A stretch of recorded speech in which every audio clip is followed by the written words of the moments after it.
Hi, my name is Jeanne Jennings. I am founder and chief strategist of my own company, Email Optimization Shop. I'm based in Washington, D.C. I help companies make their email marketing more effective and more profitable. When people think about email marketing, they think about opens and clicks, and those are certainly the diagnostic metrics we use.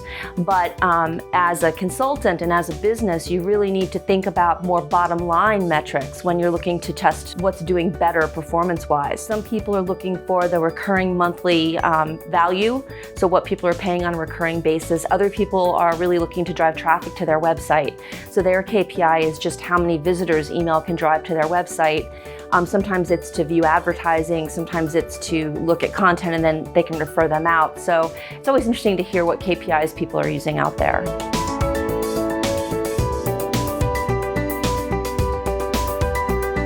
KPI, which is key performance indicator. So basically it says this is what matters most to my business. When I work with my clients, I tell them their KPI needs to be something that keeps the lights on at their business. So that's why for most of us, opens and clicks alone, that's not going to generate what we need to keep the business running. One of the big challenges that marketers have today is dealing with data.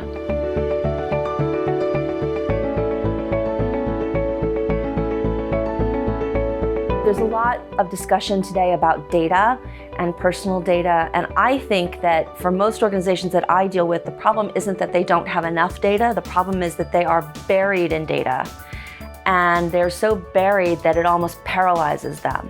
So one thing I'm working with my clients on is, rather than thinking in terms of big data and all the data you can get, think in terms of the 3 to 5 pieces of data that you could leverage to boost your email marketing performance. And focus on getting as many of your subscribers as possible to give you that data, and focus on ways to leverage that data in your marketing. And once you get those 3 to 5 pieces of data kind of working on all cylinders, then you can start to add other data in.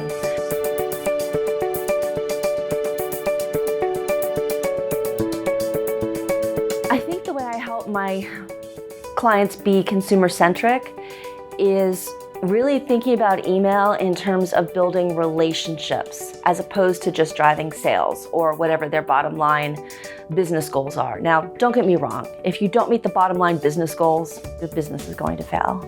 The idea of not just seeing the people on your list as people who are going to buy now. So the idea of not just sending emails that say buy now, buy now, buy now, but sending emails that talk to them about how to better use your product, or talk to them about things that they're interested in that are related to your product. So for instance, a lot of the lifestyle brands that I deal with do a really good job of it. So it's not just about selling, say, hiking gear. It's about talking to them about, how can you hike more safely? What are some great places to hike near you? Giving them content that kind of feeds that hobby, which is what's driving the purchase. And that's where you start to build relationships. People rarely say, oh my gosh, it was so awesome. This company gives me 20% off every month. But they'll be like, it's so awesome. Every month they tell me about, a new place to hike that's near me.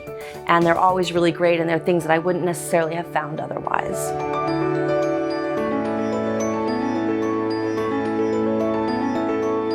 It's funny because people have been asking me if email marketing is dead ever since I started my business back in 2001.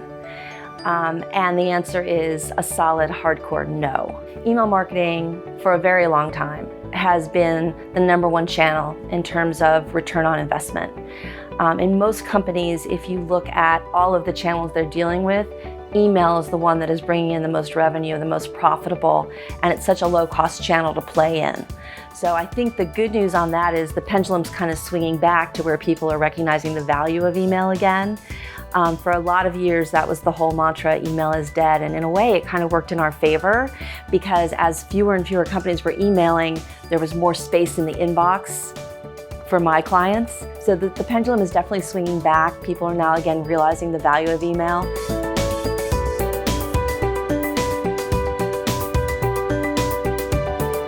I think one of the biggest challenges for email is the fact that even if you're not doing it very well, it can be profitable.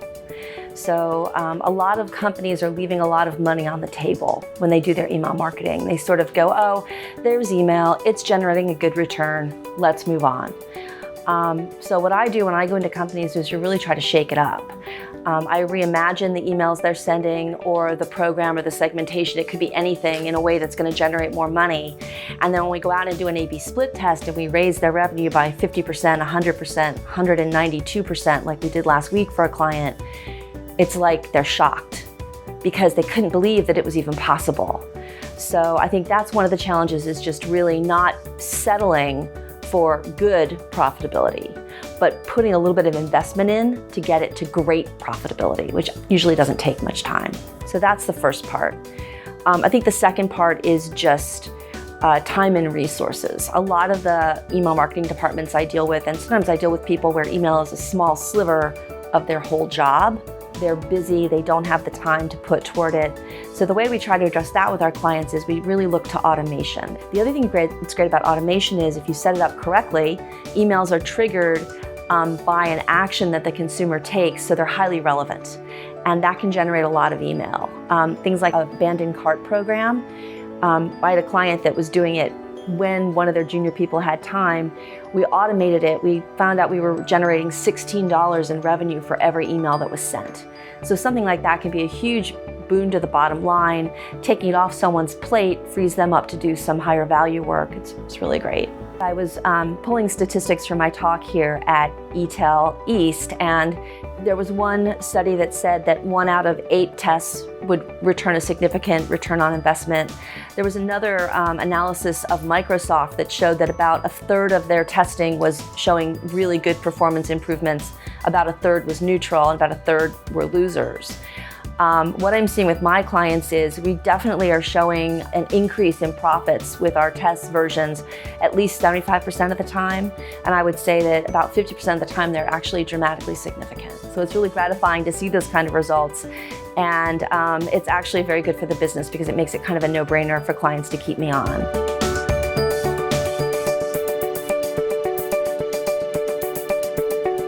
Most of my clients are medium to enterprise-sized companies. So, it's not like you're starting with someone that's in a negative situation. They're all profitable. There was a client I worked with that was a large publisher, and they actually had 32 different business units, so very large publisher. What we saw was that their revenue generated per email was dropping dramatically as their send quantities were exploding.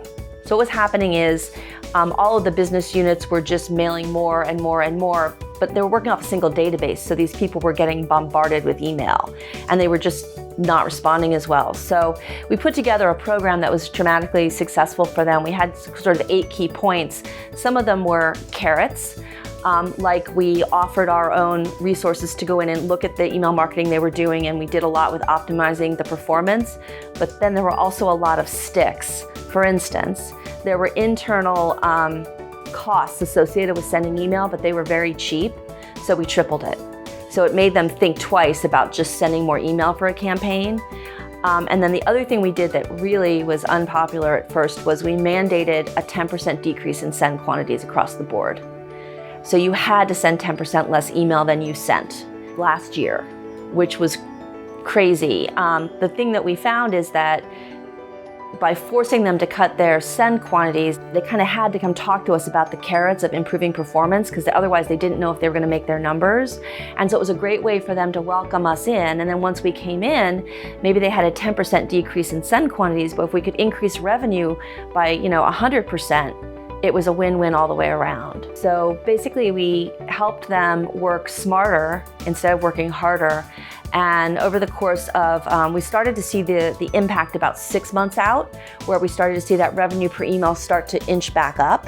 And I was with them a total of about 3 years. And by the end, the revenue per email was actually at 3-year highs. Definitely works, but it's getting people in a different mindset about email. And again, having them sort of take it more seriously and approach it more strategically.